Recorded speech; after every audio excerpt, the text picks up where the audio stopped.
Hello दोस्तों, मैं आप सबका स्वागत करता हूं मेरे इस चैनल इंडियन एक्स मुस्लिम पर। उम्मीद है कि आप लोग अच्छे से होंगे। आज का मेरा टॉपिक है, क्या कुरान वाकई में आसान है समझने के लिए। इस मौजू पे आज मैं बात करने वाला हूं। देखिए, जैसे कि इस्लाम का और मुसलमानों का दावा है कि जो पूरे जहानों का जो मालिक है, परमेश्वर है, अल्लाह ने अपने बंदों के लिए कुरान को उतारा ताकि लोग उसमें से हिदायत हासिल कर सके। इंसानों के लिए उतारा। ये एक दावा है इस्लाम का और मुसलमानों का। लेकिन मैं ये पूछना चाहता हूँ कि क्या वाकई में जो अल्लाह ने कुरान को उतारा लोगों की हिदायत के लिए, क्या वाकई में वो आसान है ताकि लोग उससे हिदायत हासिल कर सके, उसको समझ सके। और मैं बहुत प्रैक्टिकली बात करना चाहूँगा ताकि लोगों को आसानी से समझ में आए कि जो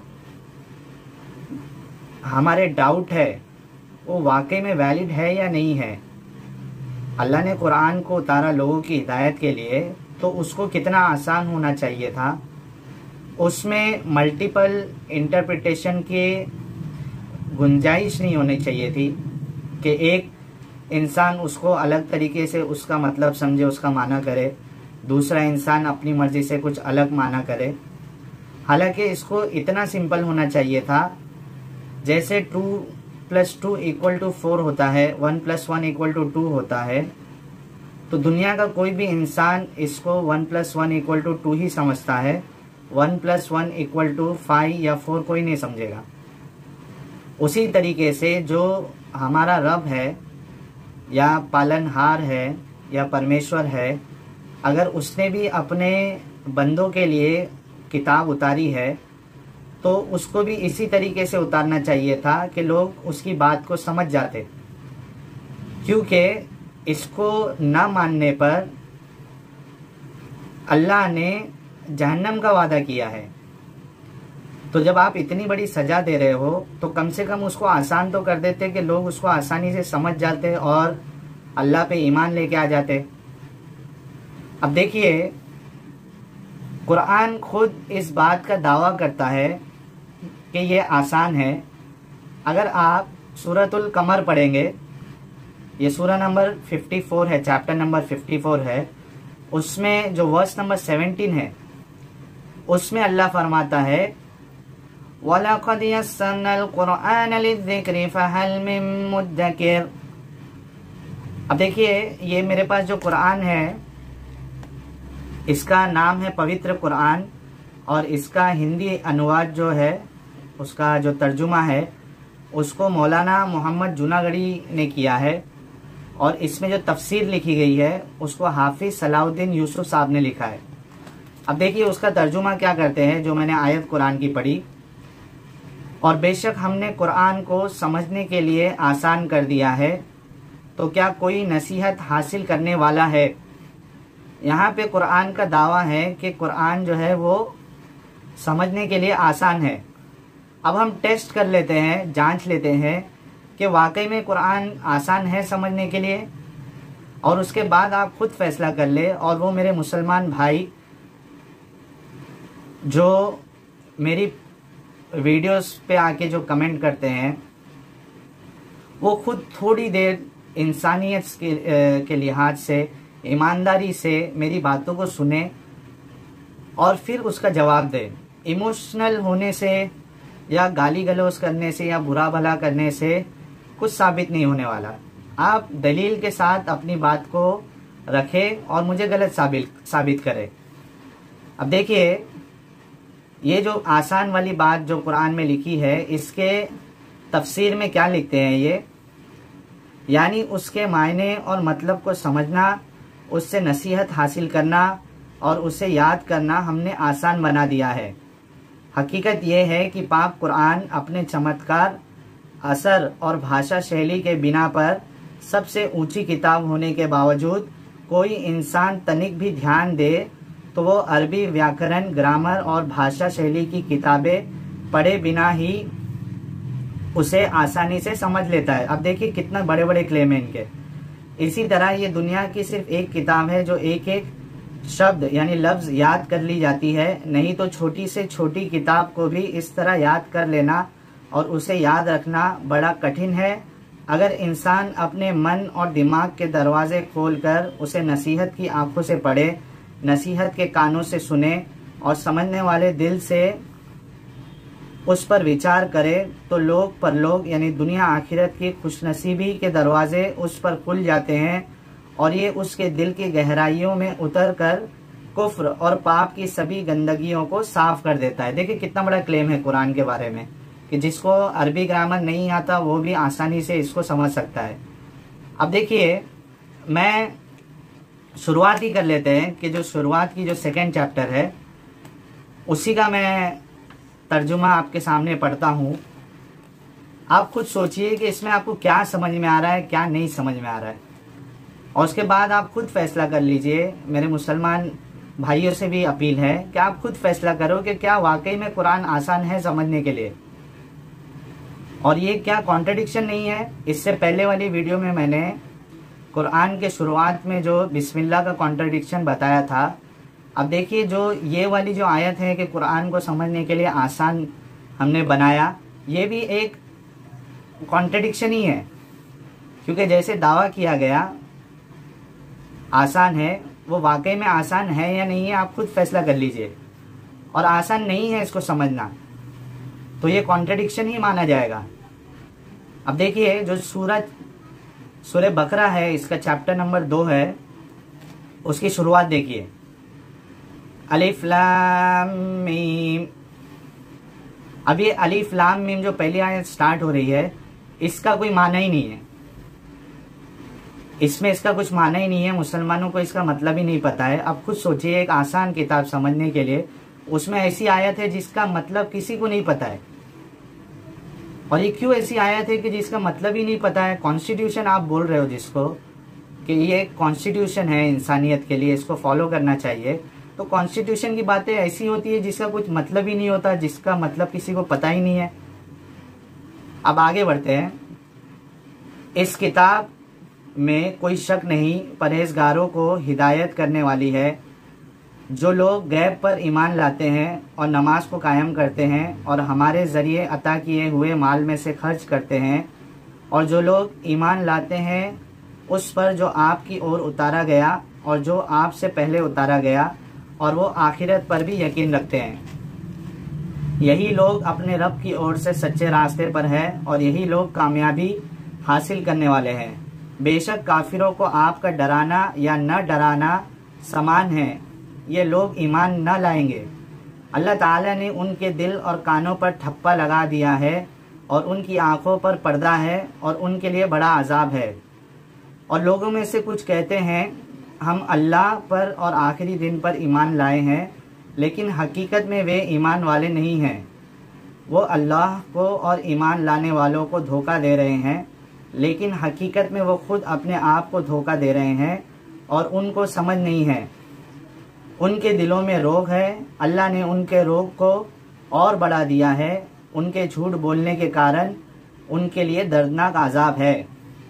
और जब उनसे कहा जाता है कि धरती पर बिगाड़ मत पैदा करो, तो जवाब देते हैं कि हम तो सिर्फ सुधारक है। सावधान, हकीकत में यही लोग बिगाड़ पैदा करने वाले हैं, लेकिन समझ नहीं रखते। और जब उनसे कहा जाता है कि दूसरे लोगों की तरह तुम भी ईमान लाओ, तो जवाब देते हैं कि क्या हम ऐसा ईमान लाए जैसा मूर्ख लाए हैं। सावधान, हकीकत में यही मूर्ख है, लेकिन ये नहीं जानते। और जब ईमान वालों से मिलते हैं तो कहते हैं कि हम भी ईमान वाले हैं, और जब अकेले में अपने बड़ों के पास जाते हैं तो कहते हैं कि हम तो तुम्हारे साथ हैं, हम तो केवल उनसे मजाक करते हैं। अल्लाह ताला भी उनसे मजाक करता है और उनको सरकशी और बहकावे में और बढ़ा देता है। ये वे लोग हैं जिन्होंने गुमराही को हिदायत के बदले में खरीद लिया है, लेकिन इनका व्यापार न फ़ायदेमंद हुआ न वो हिदायत हासिल कर सके। इन लोगों की मिसाल उस इंसान जैसी है जिसने आग जलाई, लेकिन जब आग ने उसके आसपास को रोशन कर दिया तो अल्लाह ने उनकी रोशनी छीन ली और उन्हें अंधेरे में छोड़ दिया जो नहीं देखते। ये गूंगे, बहरे और अंधे हैं, अब ये लौटने वाले नहीं हैं। ये आकाश की वर्षा की तरह जिसमें अंधकार गरज और बिजली हो, बिजली की गरज के कारण मौत से डरकर वे कानों में उंगलियां डाल लेते हैं और अल्लाह ताला काफिरों को घेरने वाला है। लगता है कि बिजली उनकी आंखें झपट लेगी। जब उनके लिए उजाला करती है तो चलते हैं और जब अंधेरा करती है तो खड़े हो जाते हैं। और अगर अल्लाह चाहे तो उनके कानों और आंखों को छीन ले। बेशक अल्लाह हर चीज पर कुदरत रखने वाला है। अब देखिए, मैंने 20 आयतों को पढ़ा, उसका यानी उसका तर्जुमा पढ़ा। अब आप खुद फैसला करिए कि इसमें क्या समझ में आया आपको। ये किसके बारे में बात हो रही है, क्या हो रहा है, क्या सीक्वेंस है, आपको कुछ समझ में आया? ईमानदारी से बताइएगा। और मोमिनों, मुसलमानों, आप भी मेरी इस बात का जवाब दें कमेंट में कि आपको इसमें क्या समझ में आया। क्या आसान किताब ऐसी होती है? अब देखिए, चलो मैं और एक मिसाल दे देता हूँ। चलो बीच में से कोई एक चैप्टर ले लेता हूँ और उसके बाद देखते हैं कि उसमें से कुछ समझ में आ रहा है क्या हमको। तो मेरे सामने एक चैप्टर है, ये चैप्टर नंबर 74 है, सूरह मुदस्सिर इसका नाम है। अब देखिए, ये मैं पढ़ लेता हूँ, आप फैसला करिए कि इसमें से भी आपको कुछ समझ में आ रहा है क्या। देखिए,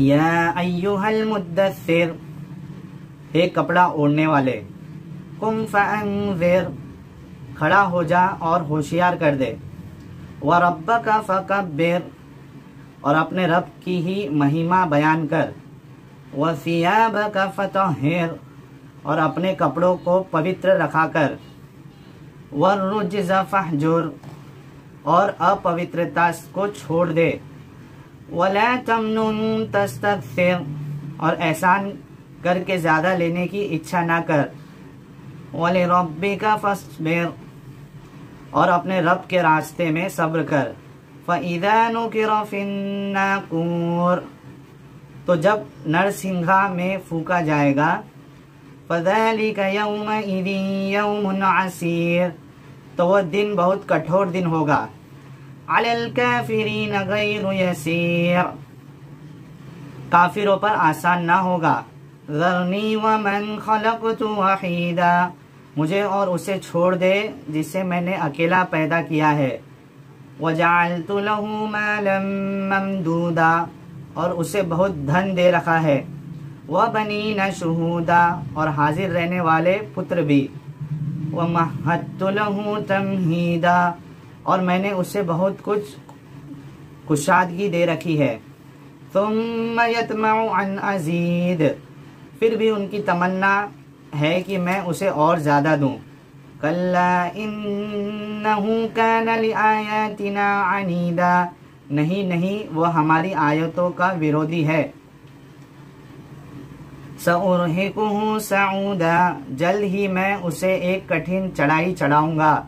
इन्नहु फक्कर व कद्दर, उसने सोच करके अंदाजा किया। फकुतिला कैफ कद्दर, उसका नाश हो उसने कैसे अंदाजा किया। सुम्मा कुतिला कैफ कद्दर, वो फिर नष्ट हो किस तरह अंदाजा किया। सुम्मा नज़र, उसने फिर देखा। सुम्मा अबस व बसर, फिर मुंह सिकोड़ लिया और मुंह बना लिया। सुम्मा अदबर वस्तकबर, फिर पीछे हट गया और गर्व किया। फ़क़ाल इन हाज़ा इल्ला सिहरुन युअसर, और कहने लगा कि ये तो सिर्फ जादू है जो नकल किया जाता है। इन हाज़ा इल्ला क़ौलुल बशर, ये इंसान के कौल के अलावा कुछ भी नहीं। सउस्लीहि सक़र, मैं जल्द ही उसे नरक में डालूंगा। वमा अदराका मा सक़र, और तुझे क्या पता कि नरक क्या चीज है। ला तुबकी व ला तज़र, न वो बाकी रखती है और न छोड़ती है। लवाहतुन लिल बशर, खाल को झुसला देती है। झुलसा देती है। अलैहा तिसात अशर, और उस पर 19 है। अब देखिए, मैंने इतनी सारी ये चैप्टर की आयतें पढ़ी और उसका तर्जुमा पढ़ा, आपको इसमें से क्या समझ में आया? कुछ समझ में आया? तो ये जो कुरान ने अपने आप के बारे में क्लेम किया है कि ये आसान है, क्या आपको नहीं लगता कि ये कॉन्ट्रडिक्शन है? और वाकई में ये कॉन्ट्रडिक्शन है, बिल्कुल आसान नहीं है। कुछ आप कुरान ले लो और उसको पढ़ो तर्जुमे के साथ और देखो कि आपके समझ में कुछ आ रहा है या नहीं आ रहा है, कहाँ किसकी बात हो रही है, क्या है, कुछ भी नहीं पता चलेगा आपको। आपको फिर समझने के लिए इसकी जो तफसीर है उसमें जाना पड़ेगा। तफसीर आएगी हदीस से, तारीख की किताबों से। और जो मुसलमान हदीसों का इनकार करते हैं, जैसे कि मेरे वीडियोस में भी कुछ लोग आए जो कहने लगे कि आप जो बातें बता रहे हो वो हदीसों में है, उसको 200-300 साल के बाद लिखा गया है, इसको नहीं माना जाएगा। मैं कहता हूं कि अगर आप हदीस को नहीं लेके आओगे तो कुरान तो ऐसे बिल्कुल समझ में आपके आएगा ही नहीं। आप मोहम्मद बिन अब्दुल्ला को जो है नबी साबित भी नहीं कर पाओगे, कोई चीज़ साबित नहीं कर पाओगे, ना अजान साबित कर पाओगे, ना नमाज का तरीका साबित कर पाओगे, कुछ भी चीज़ नहीं। सब फिर वो यानी एकदम प्लेन हो जाएगा। आप खुद इस बात पे गौर करिए। ये एक कॉन्ट्रडिक्शन, पहले भी एक मैंने कॉन्ट्रडिक्शन बिस्मिल्लाह का बताया था, अब मैंने एक कॉन्ट्रडिक्शन जो कुरान की आयत है उसके बारे में, उसके मानवी तौर पे जो कॉन्ट्रडिक्शन समझ में आता है कि कुरान कहता है कि आसान है, हालांकि कुरान आसान नहीं है, तो ये भी एक कॉन्ट्रडिक्शन है। और आप खुद सोचो ना यार कि इसी कुरान की बुनियाद पर इस्लाम में टेररिज्म आया, यानी जो लोग अल्लाह के नाम पे टेररिस्ट अटैक किए उनका भी यही दावा है कि हम कुरान के हिसाब से काम कर रहे हैं। उसी तरीके से जो अलग अलग फिरके बने इस्लाम में, उसकी बुनियाद भी कुरान ही है। कुरान को अपने अपने तौर पे उन्होंने समझा और उस बुनियाद पे फिरके बने। तो इसका जिम्मेदार कौन है? अगर अल्लाह ने इसको आसान बनाया होता, इसको एक ही इंटरप्रिटेशन का यानी उसको ऐसा बनाता कि उसमें से सिर्फ एक ही इंटरप्रिटेशन हो पाता, मल्टीपल इंटरप्रिटेशन नहीं होते, तो ये फसाद ही नहीं होता, फिरके भी नहीं बनते, आसान भी हो जाती किताब। बिल्कुल आसान नहीं है किताब। तो आप इस बात पे गौर करिए। मैं मेरे सभी व्यूअर्स से ये रिक्वेस्ट करना चाहूँगा कि आप मेरी वीडियोस को शेयर करना ना भूलें, लाइक करे, डिसलाइक करे। जो डिसलाइक कर रहा है वो वजह बता दे, कोशिश करूँगा उसका मैं जवाब देने के लिए। ज़्यादा से ज़्यादा शेयर करते रहिए वीडियोस को, ताकि जितनी ज़्यादा शेयर होगी उतना ये बातें जो है वो मुसलमानों तक पहुँचेगी, और बहुत मुमकिन है कि उसमें से कुछ मुसलमानों की आंखें खुल जाए और इसमें आपका कंट्रीब्यूशन भी होगा। फिर हो सकता है कि उनके अंदर भी इंसानियत आ जाए। तो इस काम को आप ना भूलें, शेयर करना ना भूलें वीडियो को। उम्मीद है कि वीडियो आपको अच्छी लगी होगी। अपना ख्याल रखिए।